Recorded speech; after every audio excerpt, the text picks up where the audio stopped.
Hi, welcome back. So, obviously, 2 weeks ago, I made a video where I basically just poured my heart out onto the internet, and a lot of comments told me that, we would love to have more insight into your thoughts and like just more open and honest conversations on my YouTube channel. And I was like, absolutely yes. Like, I think if you guys have been my subscribers for a while, we've had a lot of these, but I'm really glad that that video resonated with a lot of you. And yeah, I decided I'll make a new video talking about something a little different this time, something a little bit more fun. And again, I have written all my thoughts down that I want to talk about because if I don't, I feel like I just like I speak faster than I think, and then I just say things and I'm like shit, and then there's like a lot of cuts, and then I get irritated with myself in editing. So that's that. And see, I've already finished 1 minute of the footage by just talking nonsense. So I've reached an age where I'm not really like dating for time pass. Like if I date someone, it's obviously because I have futuristic intentions with them. And it's one thing that it doesn't work out. That's fine. Like I feel like we're still young. Um, but I feel like I have become a little bit more serious in terms of how I'm like approaching dating and stuff like that. And so some of these things are just like important to me, and some of them are like hot takes because I've realized that when I do talk about them, it is true that a lot of people don't agree. I'm 24 years old. I can't believe I'm saying it because I swear I feel like I was 19 yesterday. I've been in some flings. I did long distance for 4 years. I know what it's like to want to marry someone, and I know what it's like to get an idea that this may not go anywhere. And in all of this, I now know exactly the type of person that I want to end up with. But before I go into that, here are some hot takes that not everyone will agree with, but things that I think are kind of important to me in a partner. The first and easiest one for me: if I'm seeing a man, I need him to have healthy female friendships. My biggest red flag in a man is when he has no female friends around him, and to me that means he doesn't view any woman platonically. If he is only friends with women because he wants something sexual or romantic out of it, means that he only views women through that lens, and to me that's disgusting. Because in the bigger picture, it's how he looks at societal roles and what women bring to the table in a very traditional way, and I'm just not okay with that. When both partners in a binary straight relationship don't have friends of opposite genders, they will constantly feel scared and insecure if their partner interacts with someone from the opposite sex because they don't have that basic belief that you can just view someone normally. Because why else would you not have, friends like they're just friends? On top of that, they will always be overly wary of other people and might view people through a weird lens because that's the idea they're constantly reinforcing. It's weird and it's unhealthy. We're humans, we're social beings, we're meant to be in civilizations and communities. Normalize having friends from all parts of life, all genders, etc. Please stop looking at the other gender weirdly. And I just feel like it's weird when, you've been friends with someone for so long and then they suddenly tell you that you can't be friends with these people just based off of gender alone. Like, I think that's reinforcing a very, very harmful stereotype that girls and guys can't be friends. And that's only for people who look at this very weirdly, who maybe are porn addicts. And I just don't think that's the right way to think. So, second, someone who replies immediately all the time. Now, obviously, if they're available and free in the moment and we're texting, that's ideal. I can literally text someone for hours, but not every day and not all the time. If you're free to be texting me all the time, then we have a problem.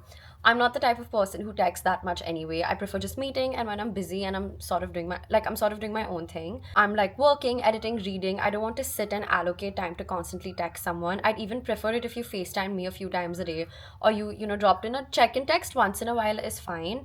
Or maybe you text something urgent, informational, but don't hit me with that, hey, what's up? What are you doing? A lot of the times, like, I can't stand it. And if we're having real conversations, I'd rather we have them in person or on call. Um, I feel like I don't want to be texting my partner all the time. And it's not just my partner, it's anybody, right? Like I don't want to be texting anybody all the time. Which actually brings me to my third hot take, because they're related, is I need someone who is busy. Like, you need to be busy.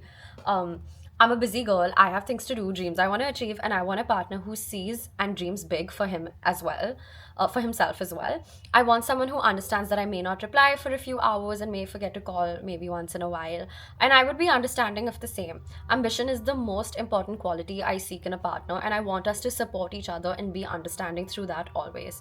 But obviously, to achieve this, you need a big amount of trust in the person that you're with. Loyalty is very important. Obviously, this is not a hot take, but even the slight amount of disrespect is enough to leave the person, according to me. I feel like at this age, in your early to mid 20s, like you're prioritizing your work, you're prioritizing your life. I wouldn't want to be with the type of person who gives the relationship more importance than their work, because I won't be able to, right? But I feel like if somebody else is willing, maybe they've already made a very big name for themselves and they're willing to give their relationship that amount of time and work now, great, that's great for you. But for me, at least, like, I need someone who's busy. And if there's someone who's like constantly bothering me, I'm like, no, no, no, no, no, please. Like, I need to be left alone a little bit. I need you to have your own life, essentially. I've seen a lot of couples who do everything together. Like, they hang out together, they eat together, and it's fine. Like, they seem happy. I'm not judgmental of that at all. It's just that I can't live like that because I've grown up having very strong relationships with my friends, with my family, with my work, and so I don't think everything needs to be done together. I think you need to have your own friends, your own life, a little bit of your own stuff, and then eventually and over the years, we'll merge slowly, slowly, and it'll be beautiful and it'll be nice. And when the time comes to do everything together, we will. But I just don't think now is. My fourth hot take is that love is not enough. I might love someone a lot, but the most important thing to me is respect, friendship, and partnership. I may love someone a lot, but if I can't laugh with them at the end of the day, or if I can't trust them with being my absolute, unfiltered, idiotic self, it's not going to work. And they have to respect me. Abusive language, not defending me in any room when someone talks about me, telling me to dress a certain way, undermining my career and my goals, these are all enough for me to leave the person. And obviously these things go both ways. This is a partnership. It's mutual respect. If I lose respect for somebody, I won't be able to stay in it either. They of course have to respect me, but I also have to respect the person. Otherwise, I may not see them from the best lens, and I don't want that. I see a lot of the times where a lot of my friends, like, they may love their boyfriends a lot, but they hide a lot of things from their boyfriend because they go like, oh, it's better if he doesn't know, and I don't want to hurt him. And it's just these things where I don't really agree with that. Like, I think you should just be able to be yourself in with your partner, and if you guys can trust each other, that's great. But if not, then no. Like, I don't feel the need to, get this fear of upsetting somebody when I'm not really doing anything wrong. Okay, my last and really controversial hot take is a healthy relationship with their mom. I have seen a spectrum of men and their relationships with their moms, and it goes from it goes from healthy to unhealthy to borderline creepy after a point. I love my mom, I love my dad, and I want the guy I'm with to have a very good relationship with both his parents.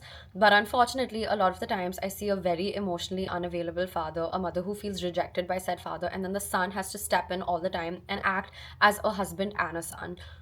A lot of the times these moms are super super protective of their sons and treat any woman who tries to get close to their son like an enemy. Obviously now this isn't always the case, but it seems to happen quite a lot, and I don't even blame most of these women because they are also victims of the patriarchy. I think one of the weirdest things someone has told me is that they want a wife exactly like their mom because their mom sacrificed everything for their father while he was achieving his dreams. That to me was like, why would you want that for more women? Like, why would you want more women to go through that? I think men tend to romanticize the struggles of their moms who were once young women and had big dreams and had to give it all up because they were conditioned into doing so. This is not to be romanticized. You shouldn't want this for more women. And this is why I always say I want someone who wants a partner, not a wife. I want someone who wants to push me to do amazing and so that I can do the same for him. Like, I want someone who believes in me, not someone who tells me to sit at home while he achieves their dreams. And that's personal to me. Look, at the end of the day, I obviously want someone who shares similar views as me, and it may not be possible to find the perfect person, but these things I spoke about are absolute non negotiables. Let me know in the comments if you guys have hot takes like this. That's it. Bye.